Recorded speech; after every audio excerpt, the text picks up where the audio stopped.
Kaixo, gaur koebaluazioaren inguruan hitz egingo dugu.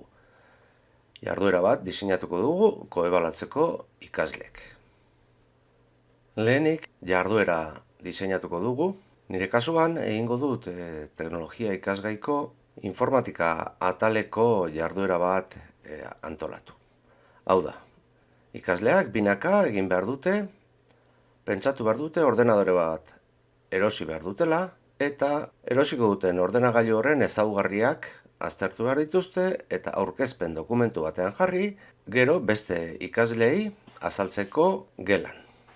Ahoz, hainbat atal aztertu behar dituzte eta gero azaldu. Zein ikasgai, zein adin eta nola azalduko didan. Nik Classroomen bidez eta webgunean ere, ikasgaiko webgunean badute informazioa horren inguruan. Nola egin behar duten azaldu behar dut? Ikasleei emango dizkiet ebaluatzeko irizpideak Classroomen bidez eta egingo dudana da aurkezpena egin ondoren inprimaki bat bidaliko diet Classroomen bidez ere ebaluatzeko bere ikaskide. Koebaluazioa zer den aipatzea ere komenigarria da. Koebaluazioa azken batean da ikasle batek bere ikaskide batzuk ebaluatzea. Irakasleak eman dizkion irizpide batzun arabera. Horrek eginarazten dio, gogo eta eginarazten dio bere lanaren inguruan eta besteen inguruan.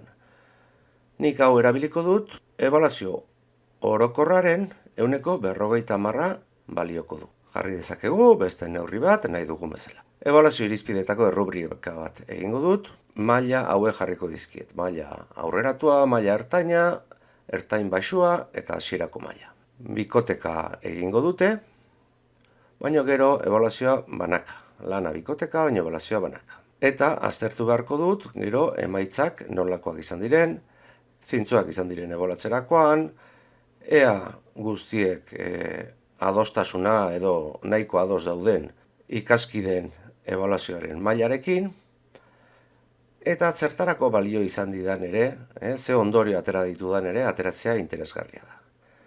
Hemenik errubrika beheran daukat, baina inprimakia egingo dudana da esteka bat jarri. Inprimakia antolatuta daukat, eta hemen esteka jarriko diot egin dudanez ebaluatzeko. Galderak hauek dira, ja antolatuta daukat, emango diot bidali, eta esteka aterako dut hemendik. Laburra, kopiatu. Joango naiz hona, eta esteka jarri dut. Eginda daukadanez, gehituko dut. Kontuan izan, primakia egon behar duela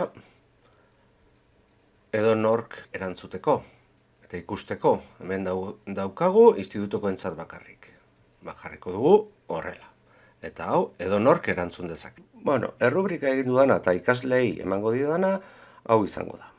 Ebaluazio irizpideak izango dira, edukien azalpena nola egin duen, aurkezpen dokumentu bat erabiliko dute hortarako, beraz, hori nola egin duen, edukiak behar bestekoak izan diren, eta txukuntasuna, aberastasuna eta bar. Erabilitako hizkuntza euskaraz izango da, baina euskara zelakoa izan den. Hizkuntza aldetik nola moldatu diren. Eta gero ahoskera, naturaltasunez egin duen, ahots egokia, interesa piztu duen besteengan, horrelako kontuak. Eta hemen egin dut, maila aurreratua zein izango litzaken, maila ertaina, maila ertain baxua eta hasierako maila. Hau egin ondoren, egingo dudana da PDF bihurtu, gero nire portfolioan txertatzeko PDF hori. PDF-a sortzeko Drive dokumento batetik, fitxategia, deskargatu eta PDF. Hau gordeko dut eta gero nire portfolioan txertatuko dut. Deskargatu dudan PDF-a igoko dut nire Drive-eko karpetara. Gogoratu, portfolioan jarri behar dudan PDF-a jarri behar dudala guztientzat partekatuta.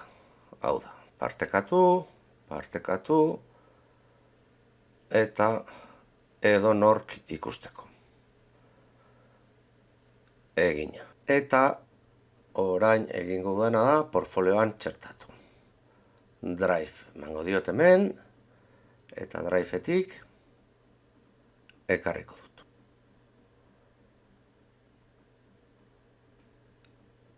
Azkenak, eta hemen daukat. Listo. Txertatuta, jardueraren azalpena. Koebaluaziorako Google inprimakia bat prestatu dut, beraz, egin behar du ikasle bakoitzak ikaskideen azalpenak entzuten dituenean eta nik emandako ebaluazio irizpideen arabera ebalatu ikaskideen lana. Hemen jarriko du bere izena, nork ebaluatzen duen, nori ebaluatzen zaion, eta hemen irizpide bakoitza zen maila jarriko dion.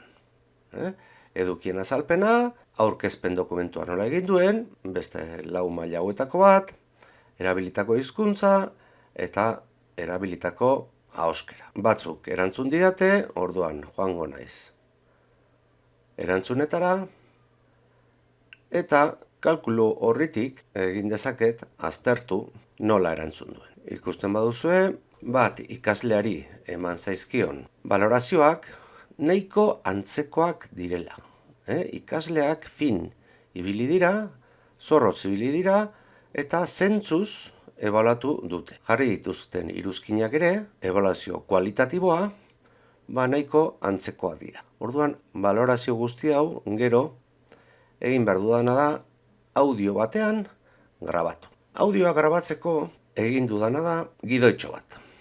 Audioan beti esan behar ditut nire izena-bizenak da ze ikastetxetan lan egiten duan. Jardueraren azalpena egingo dut, nondik norakoak, ikasgaia eta maila, zein metodologia erabiliko duan, ze taldekatze, denboralizazioa, pixka bat azaldu ze jarduera mota egingo duan. Koebaluaziorako prozedura, ze tresna digital erabiliko dudan, nire kasuan Googleeko inprimakiak erabiliko ditut, nork nori, esan dudan bezala, nik zehaztuko die ikasle bakoitzari zein ikaskide ebaluatu behar dituen. Eta irizpideen arabera ebaluatu beharko du inprimakiarekin.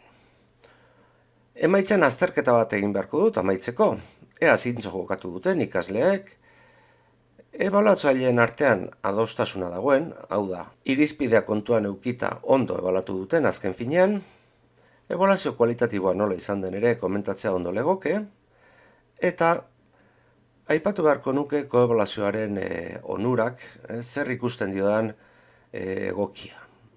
Adibidez, hemen bai dagoela gogoeta bat nola egiten duten besteak, eta norberak nola egiten duen ere gogoeta egiten du. Eta hau oso hezitzailea da. Eragozpenak ere kontuan eduki beharko ditut, bagian batzuk badaudela ez dutela zintzo jokatzen, baina oro har ikusi dugu zintzo jokatzen dutela, denbora faltarena ere hau aipatu daiteke agian, aspektu hauek audio batean komentatuko ditut. Gidoia aurrean dudala, eta hau idazten badut hobeto, zer esan behar dudan guztia idazten badut, hobeto aterako zait audioa, joango naiz bukarura, eta grabatzeko emango diot, eta hasiko naiz grabatzen.